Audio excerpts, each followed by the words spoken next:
Allah subhanahu wa ta'ala Kur'an-ı Kerim'de "Euzu billahi mineşşeytanirracim ve iz kulna lil melaiketi iscudu li Adem'e fesecadu illa iblise." Allah subhanahu wa ta'ala bütün feriştelerine diye Adem aleyhisselam'a secde kılırga koştu. Bütünesi secde kıldı illa meğer kim? İblisten başka. Al-A'raf surasında Allah subhanahu wa ta'ala قال ما منعك ألا تسجد إذ أمرتك. Aytti, nasıl seni tuktattı secdeden. Sana emir verilgen idi. İbliske karata hitaydı. Lakin nasıl seni tutkarıp kaldı? Niçin sen secde kılmadın Adem aleyhisselam diye? Kal nasıl aytti? Kale ana hayrun minhu. Min anardan yakşak dedi iblis. Tekabiri buldu. Halaktani minen nari ve halaktahu min tin. Mine diye uttan yarattın. Ana elbette balçıktan yarattın.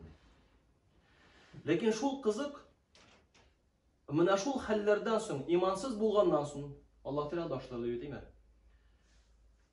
Ul iblis Allah subhanahu wa ta'ala'dan vakit saradı özüne kıyamet gününe kadar. Allah subhanahu wa ta'ala birdi.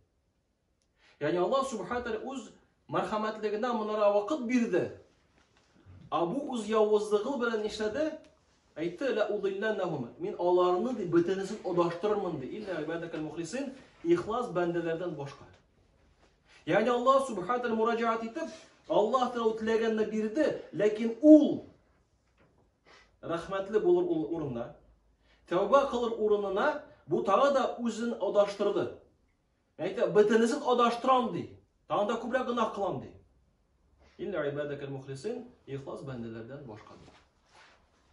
Yani iblisinin işi günah kılıp bilen tuktalmay. Mına bu dünyada yaşaganda da eğer de Adem balası, Müslümanlar, iman getiren kişiler günah kılayken ne biz sizinle günah kıldık, bizde iki yol açılı.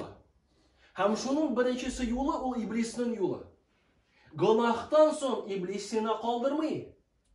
Günahtan son şu günahını daha da kubra kişiler işlesin deyip diliyor.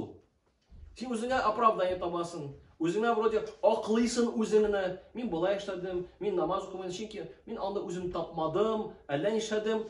Özüne bir akıllık tapıp başka kişilerin de kişi adaştıra başlıyor. Öz felsefesi bilen.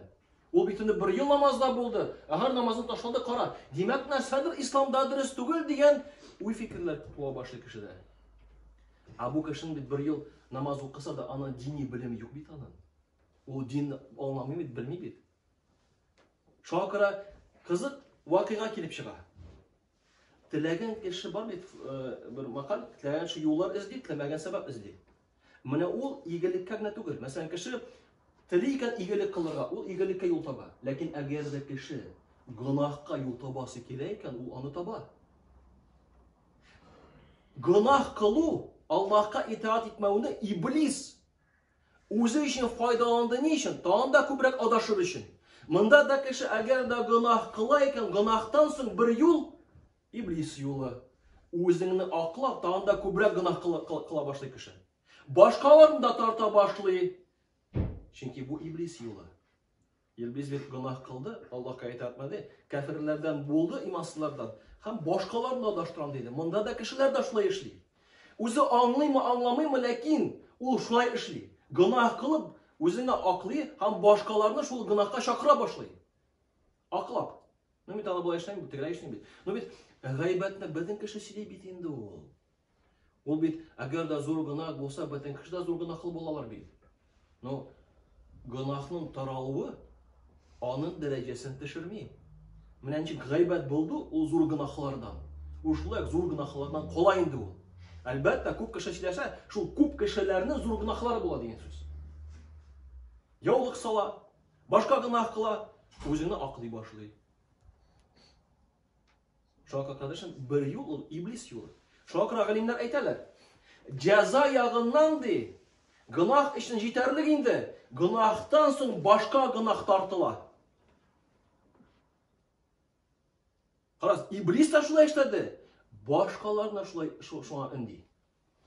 Sen baştan karısını katlan kızga, aha, anlara tiyesi kile, anlara birgade oturup yaşasın. Bir dağvat kılam onlarga. Şöyle bir. Fakirda yapıldı da, men dağvat kılam onlarga. Aykev nakıl deyken, şu anda iblisin de zinaga tartar. Zinadan sonra ütürüge de mümkün tartırga. Ütürüden sonra kardeşlerim şirikke de getirge mümkün. Biz Allah'ın kıyısılardan biliriz. Peygamber Muhammed sallallahu aleyhi ve sellem söylegen kıssalarda ol görünür. Lakin kardeşlerim ikinci yol var.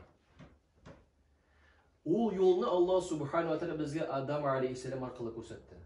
Bakara suresinde فَتَلَقَّ آدَمُ مِنْ رَبِّهِ كَلِمَاتٍ فَتَابَ عَلَيْهِ إِنَّهُ هُوَ التَّوَّابُ الرَّحِيمُ dedi. Adam aleyhisselam hata kılgandan soň Allah'a müracaat etip Allah'dan gafu soradı. Hem Allah Teala gafu etti. O'zi gafu sorav qilni agarda ixlos ko'ngildan aniqlaykan tavbani o'zin Allohga tag'inda yaqinroq etadi. Bir yoqdan. İkinci yoqdan tavba qilib ul izgiliklardan bo'lib turadi. Bu izgilik o'z ortidan boshqa izgilikni tortadi. Şaka kardeşlerim, mana bu dünyada yaşaganda turli ishloqlar bo'larga mumkin. Yoshga qaramay, qortmi biz, zo'rmi biz, yoshmi biz, baribir kardeşlerim kun sayin ikki yo'l ochiladi. Agarda biz xato qilamiz ekan, ya tavba qilamiz Adam alayhissalom shekilli, ya iblis shekilli gunohdan gunohga shumib jirimiz, ham boshqalarni adashtiramiz. Lekin bu yo'l kardeşlerim, adashuv yo'li, bu yo'l kardeşlerim bu dünyada da baxtga getirmeydi. Hem kelajakda da qiyomat kunni Alloh taoloda javob berib to'g'ri kelajak. Lekin javob berib bo'larmi ekan, yo'qmi ekan? Shunga Alloh taolo har birimizga da kardeşlerim xato qilsak, gunoh qilsak tezroq oshqib Allohdan g'afur so'rab, Rabbimiz har birimizga da nasib etsin. Subhanaka Allohumma bihamdik, la ilaha illa anta astaghfiruka va atubu ilayk.